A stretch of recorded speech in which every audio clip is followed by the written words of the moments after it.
possible to bring religions together, provided we understand the proper place of religion. Uh, because religion is only a place where human beings grow into deep relationship with God.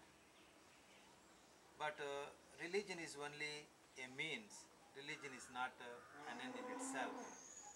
Because when people uh, belong to a religion, first comes religion, second comes God as understood by that religion, and third comes human being who has to worship God in that religion.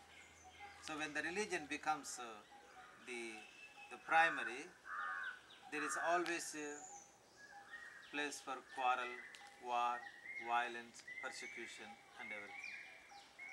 But we have to keep God first. God is greater than religions. God is greater than human beings.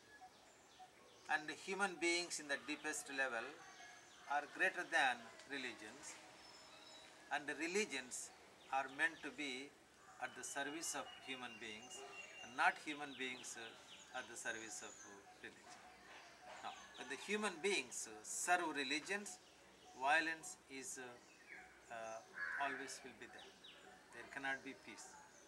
But if religions serve human beings to help them to grow to God, then the religions become religions contribute to the peace in the world.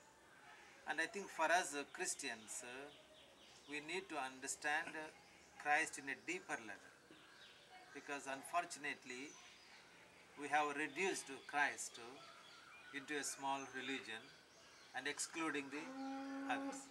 So we have made a kind of division, Christians and the non-Christians. But Christ is greater than religion. Christ is greater than religion. He says, I am the way, the truth, and the life, which actually means that I am greater than religion. Okay. I think it is very important for us Christians to grow into Christ in a deeper level and to liberate Christ from the limitation of religion. We see four important moments in the life of Jesus. The first moment was his birth as a human being. His mother Mary, physical mother, conceives him, protects him, nourishes him, and gives birth to Jesus as a human being. This is the first important moment in his life. The second moment was that day of his circumcision.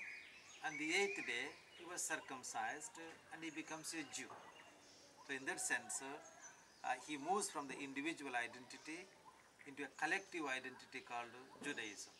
So in that sense, he was 100% Jew. And it is said that he was taken to the temple and he was offered to God. And the temple is the symbol of Judaism. And Judaism was the spiritual mother of Jesus.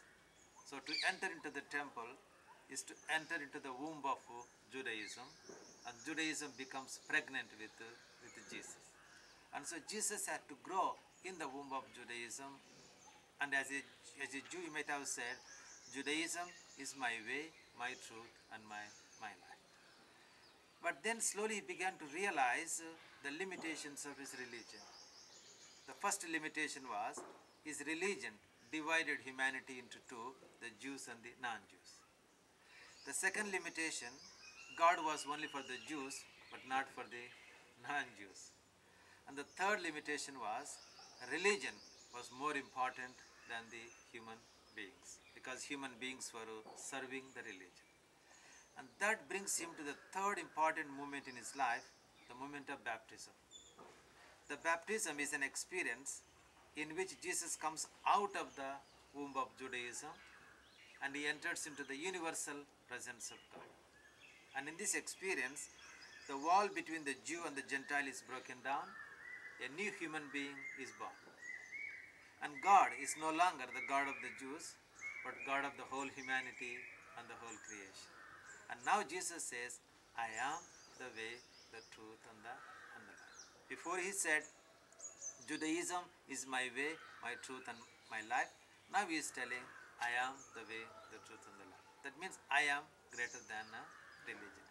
And so the baptism experience of Jesus is the birth of a new human consciousness in which everybody is united, but which is greater than religion. Now the fourth important moment in the life of Jesus was when he says, I and the Father are one. God is greater than human beings and God is greater than religion. And so we have to make this transition between religion being the center into God being the center. And then we can bring all religions together, because religion is no longer a cage in which human beings are imprisoned, but religion becomes a nest in which people are born, protected, nourished, and given security until they are ready to make the plunge into the deeper reality, which Jesus calls the kingdom of God. And Jesus also said, I have not come to abolish the law, but I came to fulfill the law. I have not come to destroy religion, destroy the law, but I came to fulfill the law. Then he says, the Sabbath is made for human beings and not human beings for the sake of the Sabbath. We can substitute the word religion to Sabbath. Religion is meant to be at the service of human beings and not human beings at the service